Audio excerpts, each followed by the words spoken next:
Netflix versus Prime Video. That is the subject of today's video. Today we're going content-wise though. Okay, we could talk about the interface, we could talk about the history of them or whatever, but no, today we're talking about who has the best original content. And how are we gonna do that? Lists, because everybody loves a good list, right? So we're gonna do some top 10s and see if we can determine who really does have the best original content. Let's dive in.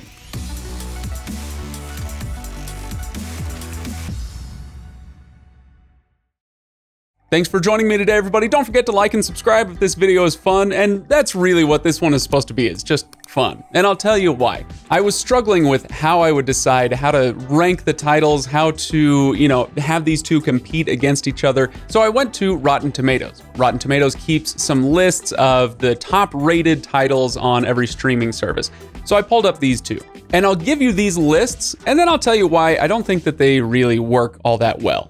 First of all, on Netflix, here are our top 10, according to Rotten Tomatoes. We've got at number 10, Dirty Money, then Immigration Nation, Giri Haji, Arcane League of Legends, Ugly Delicious, Dash and Lily, Mystery Science Theater 3000, The Return, Heartstopper, Feel Good, and The Babysitter's Club.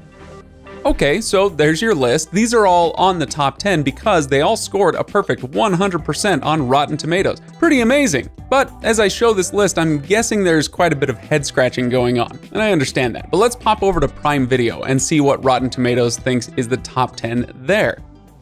We start with Bosch, then Small Axe, Undone, Invincible, Catastrophe, With Love, Lizzo's Watch Out for the Big Girls, Lula Rich, The Legend of Vox Machina, and Fleabag.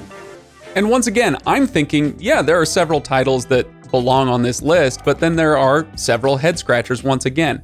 So here's why these lists don't quite work, I think. In an era of increasingly atomized content, niche content, stuff that doesn't necessarily go for broad appeal, these things tend to get reviewed by people who are already positively disposed towards them or already leaning toward liking them before they ever even start. I know I'm susceptible to this. That's why I don't do a lot of content reviewing on this channel. And obviously that's not going to be true for everything, but you take a documentary like Dirty Money or something like Mystery Science Theater 3000. The writers and the publications who are actually going to review that so that it gets on Rotten Tomatoes are, again, probably already disposed toward that kind of thing.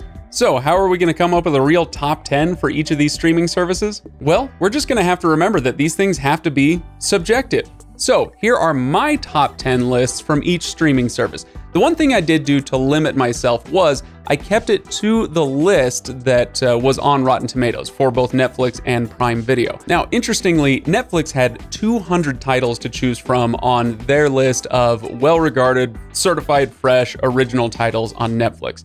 Amazon Prime had 75.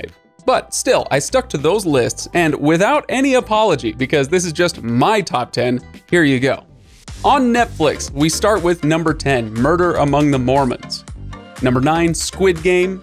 Then Wild Wild Country, Mindhunter, Middleditch and Schwartz, Altered Carbon, Bridgerton, The Witcher, The Last Kingdom, and finally, Stranger Things. Because of course, Stranger Things. Over on Prime Video, we start with number 10, The Man in the High Castle, then Bosch, The Wheel of Time, Hannah, especially the first season, Good Omens, Fleabag, The Marvelous Mrs. Maisel, Reacher, The Expanse, and The Boys.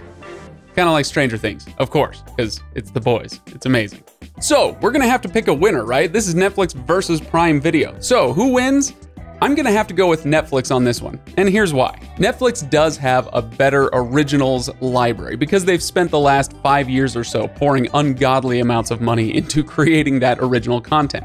Now, that being said, Prime Video is pouring a similarly huge amount of money into a smaller number of titles, but hopefully that will mean that the end product will be amazing, right?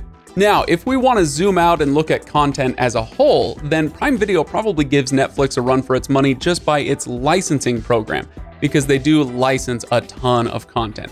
Netflix still does as well, but less than they used to, because they're spending all their money on making content. So it kind of depends on what you're after, right? But if we're just talking about originals, Netflix still takes this one. But of course, that's just my opinion. I want to know yours. So hit the comments, let me know who you think would be the winner. Or if you want to create your own top 10 list, I'd love to read it. So hit the comments on your way down there. Don't forget to like and subscribe. Ring that bell so that on Fridays at 2 p.m. Eastern, you'll be notified when we go live right here on this channel. I'd love to see you there. Thanks, everybody.